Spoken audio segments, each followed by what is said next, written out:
આપણા લોક સાહિત્યમાં ઘણી બધી ચતુરાઈની લોક વાર્તાઓ છે. એ પૈકીની જ આજે આપણે એક વાર્તા કરવાના છીએ. એ વાતનું નામ છે કાબરાના કાંધાવાળો, જેને જોરાવરસિંહ જાદવે શબ્દરૂપ આપેલું છે. જુવાન, બળદ ચ્યા ગામનો? બળદ તો છે ખહ ગામનો. શું લઈને નીકળ્યા છો? નીકળ્યો છું તો બળદના હાટા ડોઢા કરવા. માઠું ફરકું વરહ છે, હું ગરીબ ખેડૂ. 2 બળદ છે, પણ આ કાબરો વધુ પાણીયાળો, એટલે હરખી જોઈડ થાતી નથી.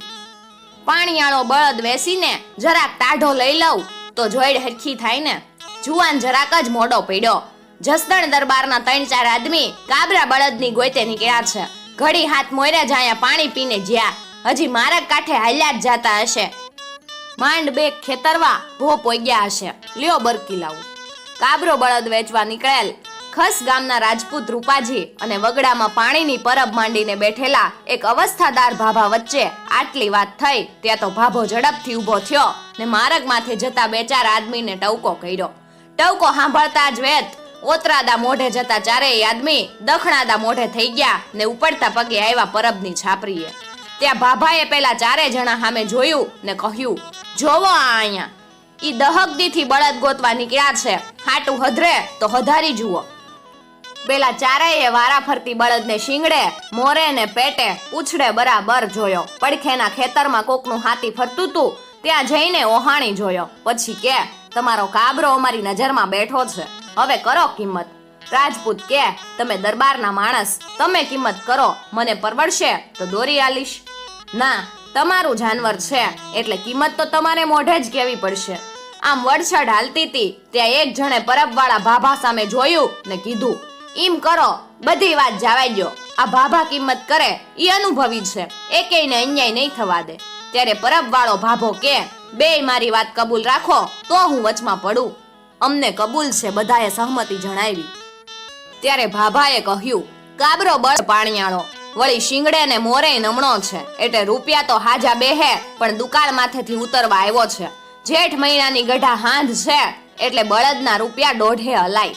પેલા 4 કે કબૂલ છે, પણ ઓળની સાલ નાણા ભીડ બહુ છે એટલે રૂપિયાના કાંધા કરવા પડશે.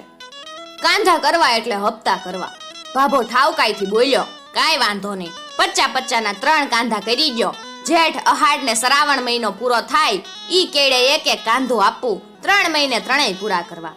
રૂપાજી રાજપૂત મનમાં ખૂબ મૂંઝાણો, પણ ડોસા આગળ જીભ કચરેલી એટલે ફરીને બોલાય કેમ. આ તો રાજપૂતનું લોહી. વચને બંધાયેલા રૂપાજીએ કાબરો બળદ દોરી આવ્યો, પણ આનું ખાતું કે પતરું કાંઈ ન મળે. રાજપૂત ઘરે ગયો, ગામમાં વાત કરી કે કાબરો બળદ જસદણ દરબારને વેચાતો દઈ દીધો. પછી રેતા ખબર પડી કે હાટા દોઢા તો બોટાદના માર્ગે આવેલી પરબની છાપરીએ થયાતા. ત્યારે રૂપાજીને કોઈકે કીધું, ભલા માણસ, તું ડાયો માણસ થઈ ન્યા ક્યાં ગયો? ભાલ્ય ભરાણો, ઈ ભાભો તો ચુવાળિયો મુખો છે, ઈને અરણા પાડા જેવા 4 દીકરા છે. ઈ સીમ શેઢે રહી આવા ધંધા કરે. આછી પાતળી ખેડ હતી, ઈ દુકાળમાં ભાંગી જઈતી, પછી વગડામાં પરબ નાખીને પડ્યો રહે છે. કોઈ નીકળે તો ડોહો પૂછે, ક્યાં જાવ છો, શીત જાવ છો, ક્યારે પાછા વળશો? પછી 4 દીકરાને ભેગા કરીને બધું લૂંટી લે. આજકાલ તો ઈ માર્ગ બંધ થઈ ગયો છે, કોઈ ભૂલે ચૂકે ત્યાં ફરકતું નથી. ત્યાં તો ભાલમાંથી કોક સગાનો સંદેશો આવ્યો કે રૂપાભાઈને કેજો તમારો કાબરો અહીંયા કેણ 2.5 હેમાં વેસાણો છે.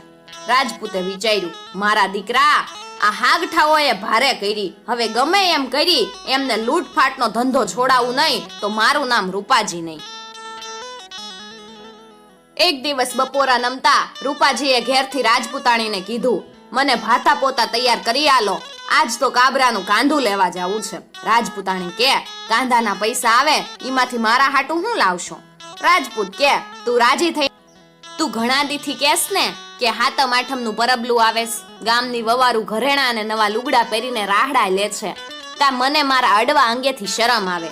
આજ તારા માટે હુડલી લઈ આલીશ. કામ્યું ને કડલાની જોડ લાવજો ને પાટણનું પટોળું લાવજો, પણ મને ઈમ ન ખબર પડે, તારે જેવા જોઈએ ઈના નમૂના હારે આપ, અદલો અદલ એવી જ લઈ આવીશ. રાજપૂતાણીએ તો પડોશીના જોડ ઘરેણા ને લુગડા માગી આણ્યા ને રૂપાજીને દીધા. રૂપાજી બસકો બાંધીને રૂજ્યું ફૂટ્યું ટાણે હાલી નીકળ્યા. ભાભો ને એના 4 છોકરા ભાતું છોડીને વાળું કરવા બેઠેલા. એવામાં છાપરીને નાકે અજાણી સ્ત્રી આવીને મોકળે ઠણકલે રોવા માંડી. વાળુના કોળિયા પડતા મેલી ભાભો ને ચારેય છોકરા બહાર આવ્યા ને પૂછ્યું, તમારે શાના દુઃખ છે? રોવો છો શું લેવા? જે હોય ઈ મોકળા મને કહી દો ને જટ. ત્યારે મોટો ઠૂઠવો મૂકીને મોઢું ઢાકેલી બાઈ કે, આ દુનિયામાં મારું દુઃખ ભાંગે એવો કોઈ નથી. હું બેલા ગામની છું. મારા ધણીએ રોયાએ મને મા બોન કહી ઘરમાંથી કાઢી મેલી. ઈની છાતી ઉપર રાખે ઈનું ઘર માંડવું છે. મને કોઈ હંઘરે ને એના ઘરમાં બેહારે ઈનું મોઢું જોવું, ત્યાં સુધી બીજાનું મોઢું નહીં જોવાનું મારે નિયમ છે. આ વાત સાંભળીને 10 વર્ષ મોર ગર્ભંગ થયેલા ભાભાની દાઢ ડળકી. એટલે ભાભાએ ચારેય છોકરા સામું જોયું ને કીધું, બેટા તમારે ચારેયને ઘરે વવારું છે. તમે રાજી થઈને કયો તો તમારી માસી આણું. દીકરા કે, બાપા ઈ થીરવડું બીજું હું? બાઈ કે, તો તમારું ઘર માંડું. આ તો ઘર ઘણું કહેવાય. 5 નાતીલા જોહે, નાળિયેર ને સુંદડી જોહે, કાંક ઘરેણું ગાંઠું જોહે. 4 ગામનું પાણી લાવી ઈના સોખા રાંધીને 4 નવાલા જમાડો ત્યારે ઘર માંડ્યું ગણાય. ભાભો કે, ઓ તારીની, આ તો તે નાતમાં નવો રિવાજ કાઢ્યો. છોકરા કે, કાંઈ નહીં, અમે બેઠા છીએ કેવા. અબ ઘડીએ 4 ગામના કુવાના પાણી હાજર કરી દઈ. ગામમાં જઈને લુગડા લત્તા ને ઘરેણું લઈ આવી. બાપને ઘરઘાવાની હોશમાં ચારેય ઉપડ્યા ઝપટ મોઢ. ઘડી હાથ થઈ ત્યારે ભાભા બોલ્યા, અહીંયા આપણે બે જ છીએ, હવે મોઢું બતાડો. ત્યાં તો માથેથી ઓઢણું આઘું કરતાક ને રૂપાજી રાજપૂતે ભાભા પાસે પડેલી કુંડળિયાળી ડાંગ ઉપાડી ને ભાભાને મંડ્યો જુડવા. ખેડૂ જેમ પોક જુડે એમ જ. પછી કે, આ તારો બાપ કાબરાના કાંધા વાળો, એમ કઈ ફળ દેતો ડાંગનો ઘોદો માર્યો. ભાભો ગલોટિયા ખાવા ને રાયડું નાખવા મંડ્યો. એ બાપા મારશો નહીં, તમે કયો ઈ આલુ. જે કાંઈ લૂંટનો માલ હંગર્યો હોય ઈ કાઢી આલ. ભાભાએ છાપરીના છેડે હાથે ગભો ઊંડી ખોદીને ઘરેણાને રૂપિયા કાઢી આપ્યા. રાજપૂતા બધું લઈને નીકળ્યો ને કીધું, હવે બીજું કાંધું લેવા 15 દીમાં આવું છું. રેવું હોય ઈમ રેજે. રૂપાજીએ તો ઘરે આવી રાજપૂતાણીને ઘરેણે મઢી દીધી. અહીં ચારેય દીકરા પાણી ચોખા ચૂંદડીને ઘરેણા લઈને આવ્યા. ત્યાં તો ભાભા છાપરીના ખૂણે પડ્યા બોકાહા નાખે. દીકરાઓને જોઈને ડોસાના મોઢામાંથી તૂટક વેણ નીકળ્યા. મારો દીકરો કાબરાના કાંધા વાળો હતો. મારીને મારા હાડકાની કાછીલ્યું કરી નાખી. પાછો કેતો ગયો છે કે 15 દી કેડે બીજું કાંધું લેવા આવું છું. અવસ્થાદાર શરીર ઉપર ડાંગુના ઘા પડેલા એટલે ભાભો તો રાયડું પાડે ને કાળા બોકાહા નાખે. છોકરાઓએ ભાભાના ડીલે હળદર ઊની કરીને ચોપડી. ઘર ઘણાનું નાળિયેર લાવેલા ઈ વધેરીને પાણી પાયું. પછી છોકરા કે, આ ફેરા છેતરાવું નથી હો. ઈ કાબરાના કાંધા વાળો આવે તો ઠાર મારવો છે. મારીને રહી જેટલા કટકા કરી નાખવા, તોય દાજ નહીં ઓલાય. એમ કરતા 10 દિવસ થયા. ત્યાં છાપરી આગળથી એક ટપ્પો નીકળ્યો. ટપ્પા વાળો ટપ્પો ઉભો રાખીને નીચે પાણી પીવા ઉતર્યો. પાણી પીને એક લોટકો પાણી ટપ્પાના પૈડા ઉપર રેડ્યું. ત્યારે ભાભાના છોકરે પૂછ્યું, ટપ્પો કેણી કોઈ? ડાક્ટર સાહેબને લઈને બોટાદ જાવું છે, ત્યાં વિઝિટે જવાનું છે.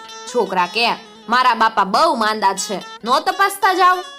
માથેથી હેઠ આઘી પાછી હલાવતા ડોક્ટર બોલ્યા, મારે મોડું થાય છે, પેશન્ટ સિરિયસ છે, વળતા તપાસતો જઈશ.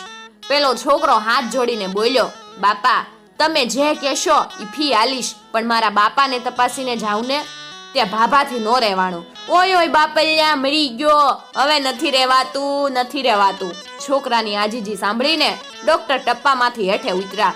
સ્ટેથોસ્કોપ લઈ ડોસાને આખા શરીરે તપાસ્યો. પછી કે, ભાભા જીવે એમ લાગતું નથી, બહુ મૂંઢમાર પડ્યો છે. ડાક્ટર સાહેબ કોઈ ઉપાય? પૈસા હામું નો જોશો, અમારા બાપાને કોઈ પણ વાતે હાજા નરવા કરી દ્યો. ડોક્ટર કે, જાઓ 2 ઇન્જેક્શન લઈ આવો. 2 છોકરા દોડતા બોટાદ જવા નીકળ્યા. ત્યારે ડોક્ટર કે, લેપનો મલમ પણ જોશે. ઓલા મને પૂછવાય ઊભા રહેતા નથી. વાહે બીજા 2 છોકરા દોડ્યા. ઘડીક હાથ થઈ ત્યાં ડોક્ટર કે, ભાભા હરામના પૈસા કાઢ જટ, તારો બાપ કાબરાના કાંધા વાળો છું. ભાભા કે, બાપ મારીશ માં, જો ઓલા માટલામાં રૂપિયા પડ્યા છે ઈ હંધાઈ લઈ જા. રૂપાજી તો રૂપિયા લઈ ચડ્યો ટપ્પામાં. ત્રીજું કાંધું લેવા 8 દીમાં આવું છું એમ કઈ ટપ્પા વાળાને કે, આજ તારો ઘોડો મરી જાય તો કુરબાન, હું બીજા પૈસા આલીશ, નવો ઘોડો લાવજે, પણ જાવા દે એકવાર બળ હોફીને, ભેગો ન થવા દેતો, નકર તું ને હું જીવથી ગયા માનજે. અને ટપ્પા વાળાએ ટપ્પો મારી મૂક્યો. 2 કલાક થઈ ત્યાં છોકરા હાપતા એવા છાપરીએ. ત્યાં કોઈ ન મળે. ભાભા કે, હવે આને કોઈ વાતે ઠાર કરો, ઈ મારો જીવ લેશે હો. મારો દીકરો કાબરાના કાંધાવાળો હતો. આ ફેરા જીવતો ઊંધા માથે બાંધીને હળગાવી મૂકીએ નહીં તો હા માનો ને. છોકરા બબડિયા. આ વાતને 8 દી થયા. રાજપૂત પાછો થયો તૈયાર. સીમમાં માર્ગ માથે હાલ્યો જાય ત્યાં એ ગોવાળ ઘેટા બકરા ચારે. રાજપૂત ગોવાળ પાસે જઈને કે, અલ્યા તારે 100 રૂપિયા જોવેસ? આલો ને ભાઈ, તમારા જેવા તો ભગવાન નહીં, પણ તારે કામ કરવાનું. એક શું બતાડો, 1000 કામ કરી દઉં. જો તારે બોલવાનું નથી કે બાજવાનું નથી. ઓલી પાણીની પરબવાળી ઝૂંપડી છે ને, ત્યાં જઈને એટલું જ કહેવાનું કે આ તારો બાપ કાબરાના કાંધ. એટલું કઈ ભાગવા માંડજે, પણ બહુ દોડીશ નહીં. છોકરા વાહે પડે તો ખેતરવાનું છેટું ભાંગવા ન દઈશ, અને ઘાયે નો સડતો નીકળ ઠાર મારી નાખશે. ગોવાળે તો 100 રૂપિયાની નોટ ગંજામાં મૂકી ને પછેડીના ચારેય છેડા ખોસ્યા. પછી કે, હવે મારું કામ. ગોવાળ છાપરી પાસે ગયો ને કે, એ આ તારો બાપ કાબરાના કાંધાવાળો. આ સાંભળતા વેત જ ચારેય છોકરા ડાંગુ લઈને ગોવાળની વાહે પડ્યા. મોર ગોવાળ ને વાહે ભાભાના ચારેય છોકરા. ભાભો વિચાર કરે, આજ તો હરામીનું મોત આવ્યું છે, હમણે મારા છોકરા પાડી દેહે. ત્યાં તો ભાભાના ડેબામાં ફળ ડાંગ પડી. એ ઈ નહીં, પણ આ તારો બાપ કાબરાના કાંધાવાળો હાસો ઝટકાઈ જે હોય. આને જોતા જ ડોહાની આંખે અંધારા આવ્યા. 2 હાથ જોડીને કે, બાપ તારી ગા, હવે મને છોડ. બોલ, હવે આ ધંધો કરીશ કોઈ દી? ઝૂંપડી વીખીને અહીંથી વયો જા જટ. પાણી મૂકું છું, કોઈ દી આડા માર્ગે નહીં જાવ.